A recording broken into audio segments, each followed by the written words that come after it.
The Last Alarm. The small town of Ashwick was known for its dense, ancient forest that seemed to breathe with its own life. The townsfolk had learned to respect it, never venturing too deep, especially at night. But when the dry summer brought a sudden wildfire that threatened to consume the entire forest, the Ashwick Fire Department knew they had to act fast. Captain Tom Weaver was a seasoned firefighter, with over 20 years of service under his belt. He had seen just about everything, from raging infernos to the aftermath of tragic accidents. But nothing had prepared him for the fire that was now roaring through the heart of Ashwick Forest. His team, Lieutenants Sarah Miller, rookie Chris Dawson, and veteran firefighter Joe Murphy, had been battling the blaze for hours. The fire seemed almost alive, moving with an unnatural speed, cutting off escape routes, and trapping them deeper in the forest. As night fell, the flames glowed eerily against the darkening sky, the smoke thick and choking. Tom knew they had to find a way out, but the fire had surrounded them. The only option was to push forward, deeper into the forest, where the fire hadn't yet spread. "Captain, we can't stay here," Sarah said, her voice muffled by her breathing mask. "We're running out of water, and the fire is closing in." Tom nodded, wiping sweat and soot from his face. "We move north, toward the old fire tower. If we can reach it, we might be able to radio for help." The team moved quickly, the sounds of the crackling fire and falling trees echoing around them. The deeper they went into the forest, the quieter it became, the fire's roar fading into the background.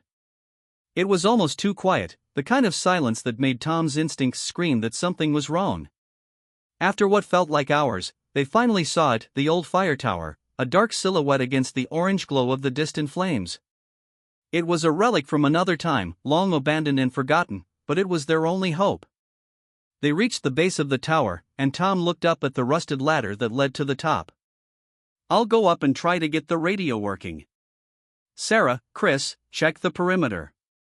Joe, stay here and cover me."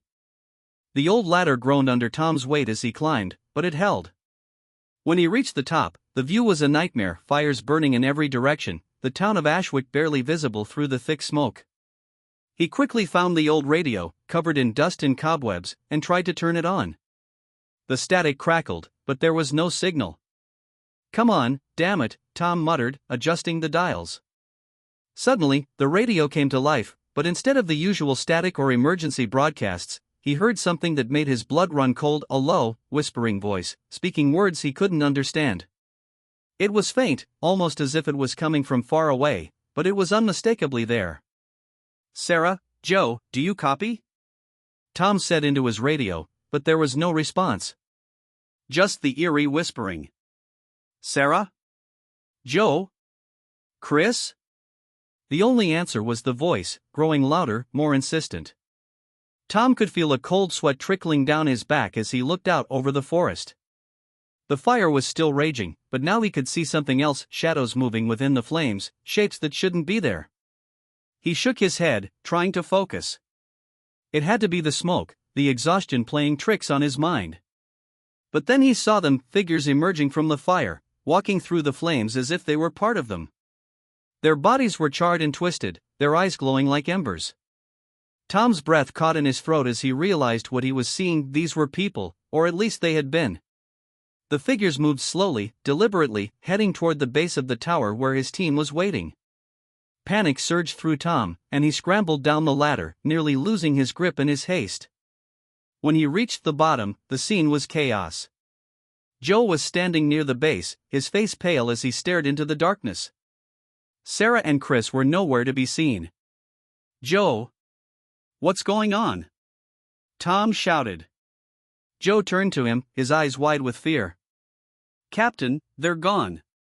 Sarah and Chris, they just disappeared into the trees. I tried to stop them, but they wouldn't listen." Tom grabbed Joe by the shoulders, trying to keep him focused. "We have to find them. Come on." But as they moved toward the trees, the shadows began to close in. The figures were closer now, their forms more distinct. Tom could see their faces, twisted in agony, mouths open in silent screams. He realized then what they were: spirits of the forest, ancient and vengeful, awakened by the fire. They had been waiting, trapped within the trees for centuries, and now they were free. Joe suddenly let out a strangled cry and fell to the ground, clutching his chest. Tom knelt beside him, but it was too late. Joe's eyes were glazed over, his body limp. He was gone. Tom stood up, backing away from the advancing figures. His heart pounded in his chest as he realized he was alone, his team gone, consumed by whatever haunted this cursed forest. He turned and ran, heading back toward the tower, hoping to find some refuge. But the spirits were faster, their whispers growing louder, filling his mind with visions of fire and death.